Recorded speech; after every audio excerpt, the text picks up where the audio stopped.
हरियाणा और जम्मू कश्मीर से दोनों राज्यों से भाजपा की डबल इंजन सरकार जा रही है। मणिपुर में इनकी डबल इंजन की सरकार है। 7 साल से जल रहा है मणिपुर, पिछले 2 साल से जल रहा है। प्रधानमंत्री जी, अगली साल 17 सितंबर को आप 75 साल के हो जाओगे। अगली साल 17 सितंबर को आप रिटायर हो जाओगे। फरवरी के पहले इन 22 के 22 राज्यों में बिजली मुफ्त कर दो। दिल्ली के चुनाव में मोदी जी का प्रचार करूंगा मैं। कल सौरभ भारद्वाज बीजेपी के पैरों में नहीं था, इस देश का जनतंत्र बीजेपी के पैरों में गिर के कराह रहा था। मैं आपसे पूछना चाहता हूं, जनता में रेवड़ी बांटने वाला चोर है कि सारे देश को उठा के अपने दोस्त को बेचने वाला चोर है? अमित शाह जी मेरे को बता दें, उनको भी डायबिटीज है, उनको भी इंसुलिन के इंजेक्शन लगते हैं। अमित शाह जी, आपने मेरे इंसुलिन के इंजेक्शन बंद कर दिए तिहाड़ जेल के अंदर 15 दिन। आपके अगर 15 दिन इंजेक्शन बंद कर दिए जाएं, आपका क्या हाल होगा? किडनी खराब होकर मेरी मौत हो सकती थी। अमित शाह जी, क्या यही आपका मकसद था? एग्जिट पोल आ रहे थे, देखे आप लोगों ने? हरियाणा और जम्मू कश्मीर से भाजपा की डबल इंजन सरकारें जा रही हैं। दोनों राज्यों से भाजपा की डबल इंजन सरकार जा रही है। अब डबल इंजन फेल हो गया देश के अंदर। एक इंजन तो जून में ही खराब हो गया था जब इनके 240 सीट आई थी। अब दूसरा इंजन एक एक करके अभी हरियाणा से दूसरा इंजन जा रहा है, फिर जम्मू कश्मीर से जा रहा है, फिर झारखंड से भी जाएगा, फिर महाराष्ट्र से भी। अब सारे डबल इंजन की सरकार जा रही है।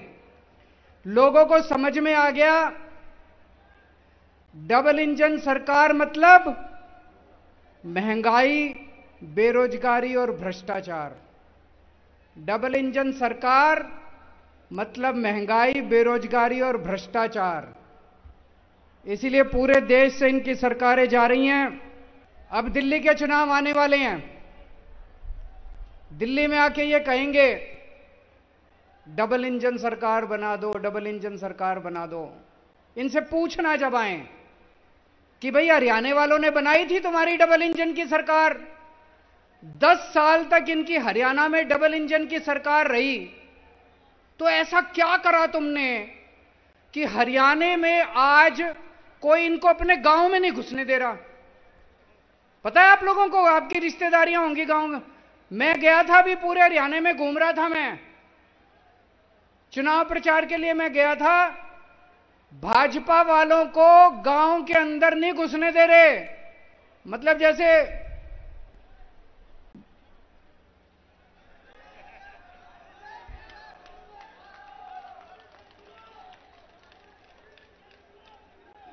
धक्के मार मार के लोग मोहल्ले में नहीं घुसने दे रहे, गलियों में नहीं घुसने दे रहे, गांव में नहीं घुसने दे रहे। तो डबल इंजन की सरकार तुम्हारी हरियाणा में बनाई थी। ऐसा क्या कर दिया तुम लोगों ने कि हरियाणा वाले अब तुमको दुत्कार के भगा रहे हैं अपने अपने गांव से? उत्तर प्रदेश में 7 साल से डबल इंजन की सरकार है। कुछ तो गड़बड़ करी होगी तुमने कि आधी सीट रह गई तुम्हारी लोकसभा के अंदर उत्तर प्रदेश से। क्या गड़बड़ करी तुम्हारी डबल इंजन ने?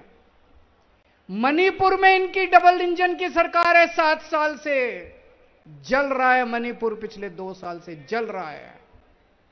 तो ऐसी डबल इंजन की सरकार चाहिए कि मणिपुर बना दे हर राज्य को? तो अगर ये आए आपके पास और कहें डबल इंजन की सरकार चाहिए, तो बोलना बिल्कुल नहीं बनानी डबल इंजन की सरकार। थक गया ये देश डबल इंजन की सरकार से। डबल इंजन का मतलब है डबल लूट, डबल भ्रष्टाचार। मोदी जी के एक दोस्त हैं, नाम पता है सब लोगों को? एक ही कहते हैं, मोदी जी कहीं भी विदेश जाते हैं, उनके पीछे पीछे वो जाता है और उनके लिए ठेके इकट्ठे करके लाते हैं। देश में जितने काम हैं सारे उनको दे रहे हैं। केंद्र सरकार में जितने ठेके हैं सारे उसको मिलते हैं। कौन है? तो डबल इंजन की सरकार इसलिए चाहिए कि केंद्र के तो सारे ठेके दे दिए, अब राज्यों के ठेके भी देने हैं उनको, इसलिए इनको डबल इंजन की, डबल लूट की सरकार चाहिए इन लोगों को। आज इनकी 22 राज्यों में सरकारें हैं, इनसे पूछना एक राज्य बता दो जहां तुमने बिजली फ्री करी हो, एक राज्य बता दो। गुजरात में, राजस्थान में, मध्य प्रदेश में, छत्तीसगढ़ में, उत्तर प्रदेश में, उत्तराखंड में कहीं इन्होंने बिजली फ्री करी हो? इनकी 22 राज्यों में सरकार है। हमने दिल्ली के अंदर गरीबों के लिए शिक्षा शानदार कर दी, सरकारी स्कूल अच्छे कर दिए। ये आए आपके पास और कहें हम केजरीवाल के सारे काम करेंगे, इनसे पूछना कौन से राज्य के अंदर तुमने स्कूल ठीक करे? गुजरात में 30 साल से इनकी सरकार है, एक स्कूल दिखा दो। मैं गुजरात गया था प्रचार करने के लिए पिछली बार 2 साल पहले, एक स्कूल नहीं मिला जो इन्होंने ठीक करा। गरीबों की शिक्षा का सत्यानाश कर दिया इन लोगों ने। 22 राज्यों में इनकी सरकार है, एक काम बता दें, ये एक काम जो इन्होंने अच्छा काम करा हो 22 राज्यों के अंदर। मैं आज मोदी जी को कहना चाहता हूं, प्रधानमंत्री जी, अगली साल 17 सितंबर को आप 75 साल के हो जाओगे। अगली साल 17 सितंबर को आप रिटायर हो जाओगे। 1 साल और बचा आपका प्रधानमंत्री का। मैं चैलेंज करता हूं प्रधानमंत्री जी, इस 1 साल के अंदर आप अपने इन 22 राज्यों के अंदर कोई काम करके दिखा दो जो दिल्ली के अंदर काम हुए। बिजली मुफ्त करके दिखा दो, स्कूल ठीक करके दिखा दो, अस्पताल ठीक करके दिखा दो। लोग ये कह रहे हैं 10 साल हो गए मोदी जी को राज करते करते, 10 साल में इन्होंने कुछ नहीं करा। जब ये रिटायर होंगे तो लोग सोचेंगे क्या करके गया, कुछ नहीं करके गया। आखिरी 1 साल में करके जाओगे तो लोग कहेंगे चलो 10 साल में कुछ नहीं किया, 11वें साल में तो कुछ करके गए। आज मैं मोदी जी को कहता हूं, चलो कुछ नहीं, एक ही काम कर दो। फरवरी में दिल्ली के चुनाव हैं, फरवरी के पहले इन 22 के 22 राज्यों में बिजली मुफ्त कर दो। दिल्ली के चुनाव में मोदी जी का प्रचार करूंगा मैं। इन 22 राज्यों के अंदर आप बिजली मुफ्त करके दिखा दो, जैसे दिल्ली में हमने दिल्ली के लोगों की बिजली मुफ्त करी है। आपका प्रचार केजरीवाल करेगा दिल्ली के अंदर। आज दिल्ली में कानून व्यवस्था, दोस्तों मैं आपसे ईमानदारी से पूछना चाह रहा हूं, चारों तरफ ऐसा माहौल हो रहा है, रोज गोलियां चल रही हैं दिल्ली में। बड़े बड़े गैंगस्टरों ने अपने ठिकाने बना लिए दिल्ली के अंदर। अखबारों में तो 2-4 खबरें ही छपती हैं। गांव देहात दिल्ली का है, जो उधर निकल जाओ इतना क्राइम हो गया, इतना अपराध हो गया। मैं लेके आया हूं आज खूब सारे। 4 अक्टूबर को खड्डा कॉलोनी, दक्षिण दिल्ली जैतपुर में नीमा हॉस्पिटल में एक 49 साल के डॉक्टर की हत्या कर दी गई गोली मार के। 30 सितंबर को उत्तम नगर में भारतीय जनता पार्टी के नेता रमनजीत सिंह की गाड़ी के ऊपर गोलियां चलाई गई। 29 सितंबर को नांगलोई में दिल्ली पुलिस के एक कांस्टेबल ने एक शराब माफिया की गाड़ी रोकने की कोशिश की और उस शराब माफिया के ऊपर गाड़ी चढ़ा के उसकी हत्या कर दी गई। 28 सितंबर को गुलाबी बाग में 4 किलो सोना 3.5 करोड़ का लूट के भाग गए।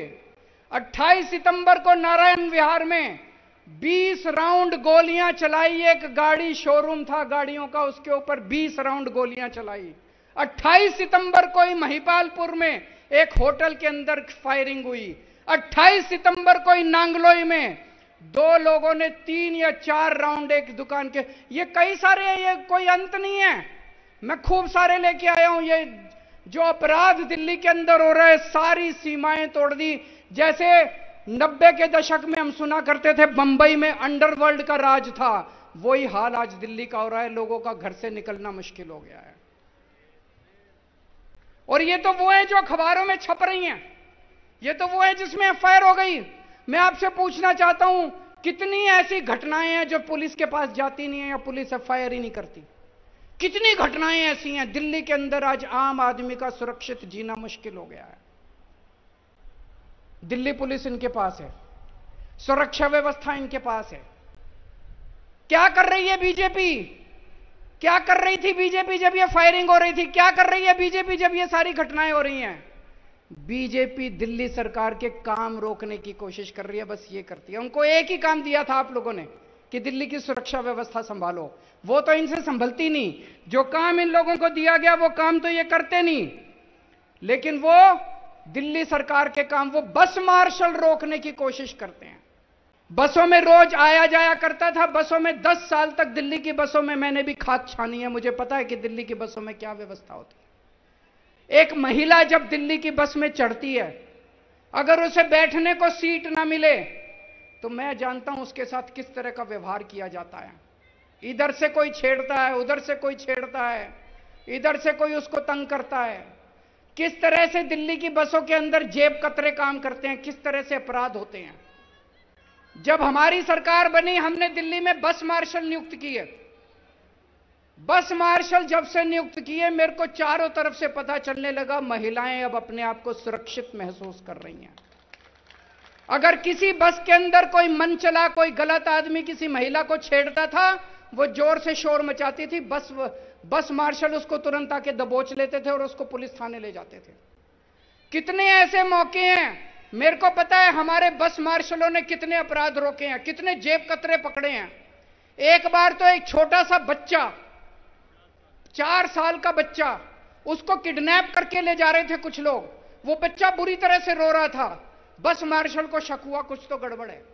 वो एक स्टॉप पे उतरा, एक आदमी उस बच्चे को लेके, वो बस मार्शल उसके पीछे पीछे उतर गया और उसको रेलवे स्टेशन तक उसका पीछा किया। तब पता चला वो बच्चे को किडनैप करके ले जा रहा था। हमारे बस मार्शल ने उस किडनैपर को पकड़ के और उसको, बच्चे को, अपने मां बाप को लौटाया। अरे तुमसे तो नहीं संभल रही दिल्ली की सुरक्षा व्यवस्था। अगर कोई दूसरा अच्छे काम कर रहा है उसको तो मत रोको यार। इन्होंने बस मार्शल 1 साल हो गया दिल्ली के अंदर बंद किए हुए। 3-4 बार तो मैं दिल्ली के एलजी के पास होके आया। मैंने दिल्ली के एलजी के पैर पकड़े, मैंने कहा ये बस मार्शल बंद मत करो। दूसरी तरफ ये बस मार्शल कौन है?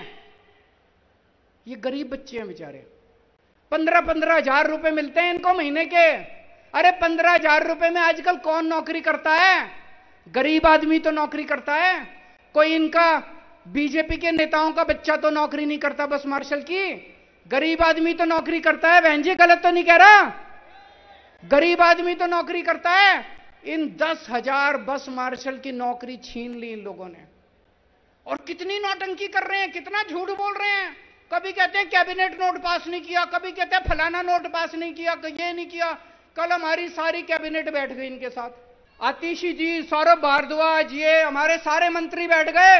बोले बताओ कहां साइन करने हैं? बोले कैबिनेट नोट पास करो। इन्होंने कैबिनेट नोट बना दिया। कल ये सारे दिल्ली के सामने, सारे देश के सामने ये नंगे हो गए ये लोग। इसका मतलब इनकी नीयत नहीं है, इनकी नीयत नहीं है। ये गरीबों के खिलाफ हैं ये लोग, ये गरीब विरोधी हैं। मेरे को पता चला जब मैं जेल में था, इन्होंने 500 डेटा एंट्री ऑपरेटर निकाल दिए अस्पतालों से। गरीब डेटा, जब आप सरकारी अस्पताल में जाते हो, खिड़की पे जाते हो, जो आपकी पर्ची बनाता है वो तो गरीब आदमी होता है जो पर्ची बनाता है। पर्ची बनाने वाले 500 आदमी निकाल दिए इन लोगों ने, बीजेपी वालों ने। 1000 आपके सीवर की सफाई करने वाली लेबर निकाल दी इन लोगों ने। जब मैं जेल में था, सीवर की सफाई करने वाले 1000 कर्मचारी निकाल दिए इन्होंने। इन्होंने अलग अलग विभागों से फेलोज निकाल दिए इन लोगों ने। इन्होंने 5000 होमगार्ड की तनख्वाह रोक रखी है 5 महीने से। इन्होंने वृद्धावस्था पेंशन रोक रखी है 5 महीने से।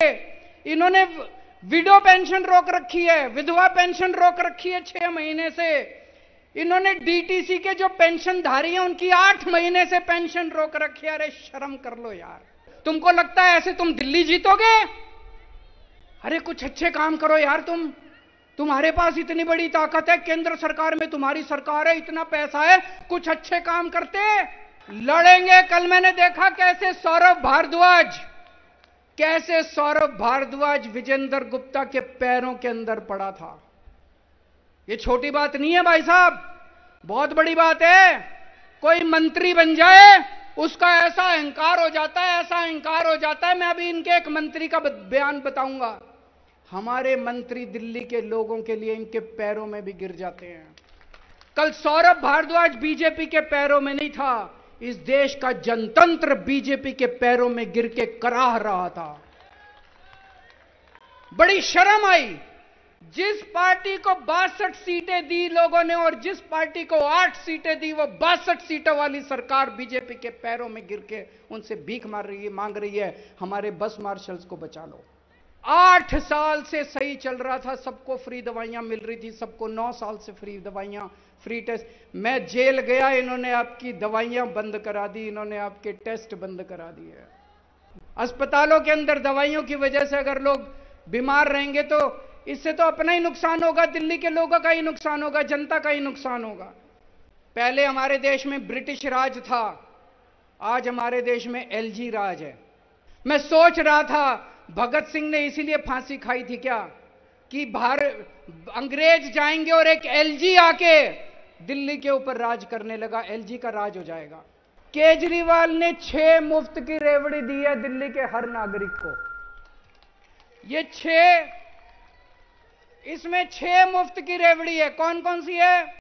पहली रेवड़ी मुफ्त बिजली, दूसरी रेवड़ी मुफ्त पानी, तीसरी रेवड़ी बुजुर्गों के लिए मुफ्त तीर्थ यात्रा, चौथी रेवड़ी महिलाओं के लिए मुफ्त बस यात्रा, 5वीं रेवड़ी सबके लिए फ्री और शानदार शिक्षा, छठी रेवड़ी सबके लिए मुफ्त अच्छा इलाज।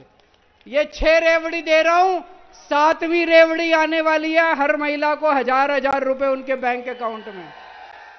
अगर गलती से आपने दिल्ली में बीजेपी को वोट दे दिया तो ये डीटीसी अपने दोस्त को दे देंगे, बिजली कंपनियां अपने दोस्त को दे देंगे, दिल्ली जल बोर्ड अपने दोस्त को दे देंगे, दिल्ली के जितने सरकारी स्कूल हैं ये अपने दोस्त को दे देंगे, और दिल्ली के जितने सरकारी अस्पताल हैं ये अपने दोस्त को दे देंगे। फिर आप देख लेना आपका बसों का किराया कितना होगा, फिर आप देख लेना आपकी बिजली कितनी में। सबसे पहले ये फ्री बिजली बंद करेंगे। कहते हैं केजरीवाल चोर है, मोदी जी कहते हैं केजरीवाल चोर है। मैं आपसे पूछना चाहता हूं, फ्री बिजली देने वाला चोर है कि बिजली महंगी करने वाला चोर है? बच्चों के लिए अच्छी शिक्षा देने वाला चोर है कि बच्चों की शिक्षा महंगी करने वाला चोर है? फ्री इलाज देने वाला चोर है कि सरकारी अस्पताल बंद करने वाला चोर है? मैं आपसे पूछना चाहता हूं, पानी फ्री देने वाला चोर है कि पानी महंगा करने वाला चोर है? मैं आपसे पूछना चाहता हूं, जनता में रेवड़ी बांटने वाला चोर है कि सारे देश को उठा के अपने दोस्त को बेचने वाला चोर है? मैंने चोरी नहीं की, इसलिए आज छाती चौड़ी करके मैं जनता के बीच में जा रहा हूं और कह रहा हूं कि अगर मैं ईमानदार हूं तो वोट देना, वरना वोट मत देना। इसलिए मेरे अंदर हिम्मत है यह कहने की, क्योंकि मैंने चोरी नहीं की। इन्होंने बीजेपी वालों ने खूब उछाला, केजरीवाल अपनी बीवी को बनाएगा मुख्यमंत्री, अपनी बीवी को बनाएगा। मेरी बीवी मुख्यमंत्री बनने के लिए बेताब नहीं है, हमने अपनी कार्यकर्ता को मुख्यमंत्री बनाया दिल्ली का। जब मैं जेल के अंदर था दोस्तों, इन्होंने तरह तरह से मुझे यातनाएं देने की कोशिश की। इन्होंने मेरा इंसुलिन रोक दिया, मेरी दवाइयां रोक दी। पिछले 10 साल से मेरे को रोज 4 बार इंसुलिन के इंजेक्शन लगते हैं पेट में। 4 बार रोज, सुबह 3 बार खाने के पहले और 1 बार सोते टाइम, 4 बार इंजेक्शन रोज लगते हैं इंसुलिन के। इन्होंने 15 दिन तक मेरा इंसुलिन बंद कर दिया। मैं अमित शाह जी से पूछना चाहता हूं, अमित शाह जी को भी शुगर की बीमारी है, अमित शाह जी को भी इंसुलिन के इंजेक्शन लगते हैं। मैं उनसे पूछना चाहता हूं, अमित शाह जी मेरे को यह बता दो, अगर 15 दिन आपके इंसुलिन के इंजेक्शन बंद कर दे तो आपका क्या हाल होगा? अमित शाह जी मेरे को बता दें, उनको भी डायबिटीज है, उनको भी इंसुलिन के इंजेक्शन लगते हैं। अमित शाह जी आपने मेरे इंसुलिन के इंजेक्शन बंद कर दिए तिहाड़ जेल के अंदर 15 दिन। आपके अगर 15 दिन इंजेक्शन बंद कर दिए जाएं, आपका क्या हाल होगा? मेरी किडनी खराब हो सकती थी, किडनी खराब होकर मेरी मौत हो सकती थी। अमित शाह जी क्या यही आपका मकसद था? क्या आप यही चाहते थे? अमित शाह जी 2010 में 4 महीने के लिए अमित शाह जी को जेल हुई थी। गुजरात की जेल में रहे थे वो 4 महीने के अंदर, 4 महीने के लिए। मैं उनसे पूछना चाहता हूं, क्या आपके भी इंसुलिन के इंजेक्शन बंद कर दिए गए थे जब आप जेल में थे? तो आपने मेरे साथ ऐसा क्यों किया? आपकी क्या मंशा थी? यह देश जानना चाहता है। जानना चाहते हो कि नहीं जानना चाहते? ये देश जानना चाहता है आपने केजरीवाल का इंसुलिन बंद क्यों किया जेल के अंदर। आज ये जिस तरह से बीजेपी वाले गुंडागर्दी पे उतरे हुए हैं, इनसे गुंडागर्दी मत सीखना। मैं इनके एक बहुत बड़े नेता हैं, नाम लेना ठीक नहीं है, उन्होंने अभी 1-2 दिन पहले ट्वीट किया है, मैं वो ट्वीट पढ़ के सुनाना चाहता हूं। उन्होंने ट्वीट किया है, तुम हरामी के पिल्लों को जहर उगलने की इतनी जल्दी है कि ठीक से पूरा न्यूज भी नहीं पढ़ते। हरामी ने उसी न्यूज में लिखा है कि तुम्हारे बाप के जमाने से चली आ रही पुरानी। ये इनके सीनियर नेता की भाषा है।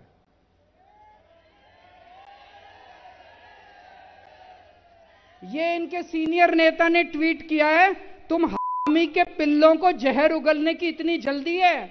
हरामदे,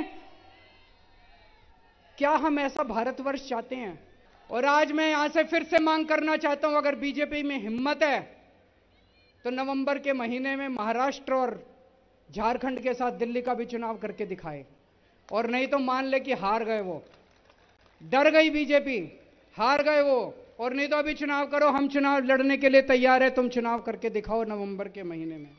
नेशनल दस्तक की आपसे गुजारिश है कि अगर इसको बचाना चाहते हैं तो नेशनल दस्तक को सब्सक्राइब करने के लिए रेड कलर के सब्सक्राइब बटन को दबाएं, फिर बेल आइकन की घंटी दबाएं। नेशनल दस्तक को बचाने के लिए बहुत जरूरी है कि हर खबर को शेयर करें, लाइक करें, कमेंट जरूर करें।